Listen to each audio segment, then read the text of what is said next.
Say what you want about the human race, but regardless of gender, colour or creed, we really do like to get together and shoot the snot out of each other. And ever since some programmer realised the small white pixel floating across a screen sort of looked like a bullet, we've been doing it in the digital world too. War games have evolved through the decades, entertaining millions at the expense of billions of digital dead. And in the future, when we look back at the history of war games from the comfort of our irradiated hovels, we'll remember one series of games among others, the game that introduced cruel insignificance to the shooter genre. This story begins back in 1942.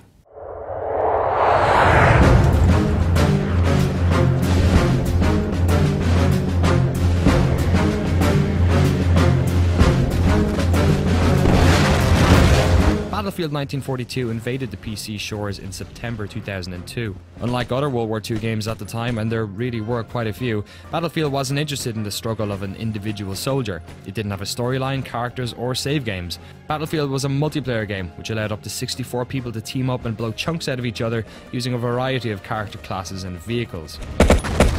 Matches were domination style, with each team assigned a certain number of respawn tickets, which depleted based on how many times your teammates were killed and how many of the control points you occupied. Maps were mirrored like most of today's online first-person shooters. In 1942 you were defending or attacking, and the spawn points and resources available to you reflected that. You played as a soldier on either side of the Allied or Axis forces, the specific army depending on the battle you were recreating. Battles took place across multiple theatres of war, including the European, Pacific, North African, Eastern and Italian fronts. These included some of the war's most iconic moments, including Iwo Jima, the storming of the Normandy beaches, Operation Market Garden and the Battle for Stalingrad. These could be played online or in super fun bot mode, which was great because you could shoot them and steal their vehicles without fear of revenge. Vehicles? Yeah, sure, like tanks, trucks, planes, aircraft carriers and even submarines. Naturally, there were more players than there were vehicles, so there was always this crazy bum rush to the vehicle spawn at the start of every round. There were fewer things more pathetic than spawning on an aircraft carrier and seeing the last of the planes flying away into the distance. You just kind of sit there waiting, thinking about maybe taking one of those crappy boats. Nah, one will show up eventually, and now the boats are gone too. Great. Ugh, forget this, I'll swim. 1942's biggest success was managing to make a truly cooperative experience where lone soldiers were punished and team players won matches. Unfortunately, like all good things, World War II had to come to an end. Not to make light of the death of billions of digital men, women and children, but if I'm going to get my balls blown off for a word, my word is poontang.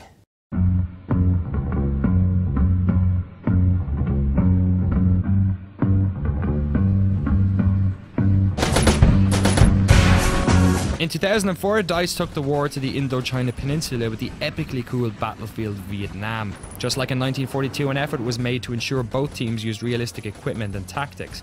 So while the US were armed to the teeth with jets, Hueys and tanks, the NVA and Viet Cong had to make do with traps, placeable respawn turrets, spike pits, AA batteries, and scooters.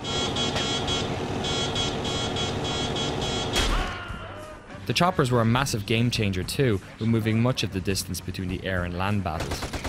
But the cherry on the icing of this death cake came in the form of the game's CD soundtrack, which lets you play some of the most iconic songs of the era from any of the game's vehicles. So you could gun foes down to Creedence, roll over dudes with Deep Purple, and fly into battle with an accompaniment of Ride of the Valkyries. Oh, did I say fly? I meant scoot.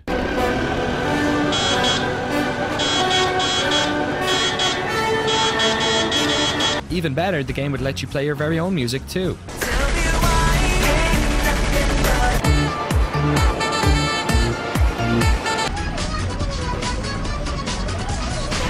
Battlefield Vietnam was as fun as it was competitive. It was my first experience at being in a clan, but while many of us were playing Vietnam, many more were dueling in the 1942 mod Desert Combat, which was set during the Gulf War with modern guns and modern vehicles. It's fair to say, DICE took the hint. Initiating satellite scan. Camera deployed. Link establishing. Satellite coming down in 3, 2, 1. In 2005, the curiously titled Battlefield 2 came out on the PC with a brand new shiny engine. Accompanying the updated graphics was an astonishing audio engine and improved physics. The game also introduced squads, the unique commander class, awards, unlocks, and stat recording. BF2, like its predecessors, had a bunch of expansion packs and free updates that extended its shelf life considerably. It came to consoles in the form of Battlefield 2 Modern Combat, which was fun, but nowhere near as polished as its PC counterparts. Retaining the pattern of releasing 2 games off the same engine, DICE went all futurismic with Battlefield 2142, set 200 years after World War II, where humanity faced a new evil: ice. With 2142, the developers were freed from the shackles of history, allowing them to experiment with vehicles and game modes like they did in the 1942 expansion pack, Secret Weapons of World War II. The game featured hovercrafts, pilotable mechs, and futuristic weaponry. A new game mode, Titan, had you and your teammates working together to take down huge floating bases from the inside. Around the release of 2142, Electronic Arts bought the remaining shares of Digital Illusions after securing 62% in their initial 2004 acquisition. Right now, it's difficult to think of DICE as anything more than a shooter developer, but they're responsible for some pretty surprising titles, including Amiga Classics' Pinball Dreams and Benefactor, the PlayStation Racer Motorhead, and 2008's fantastically original Mirror's Edge. That same year, they released a new type of Battlefield game, Bad Company, which had for the first time a campaign with narrative. The story revolved around B Company, a ragtag group of military outcasts. The game's not-so-serious narrative struck a chord with gamers, who were probably sick of being told to care about the fake wars we were fighting in, and that was never Battlefield's style. His name is Hacker. Hey, how you doing? You smell very clean. The game was fueled by the impressive Frostbite engine that allowed realistic deformation of buildings and terrain, and had an incredibly fun multiplayer component that built on DICE's previous online games. It also continued the developers' passion for quality sound design with distant gunfire crackles and skull-shuddering explosions. The sequel, released in 2010, continued the adventures of B Company while refining and expanding the quality multiplayer. In between Bad Companies, DICE released a free-to-play cartoon shooter Battlefield Heroes and a re-release of sorts in the form of downloadable Battlefield 1943. But the weight of their development efforts has been going towards a project to knock a certain series off its pedestal.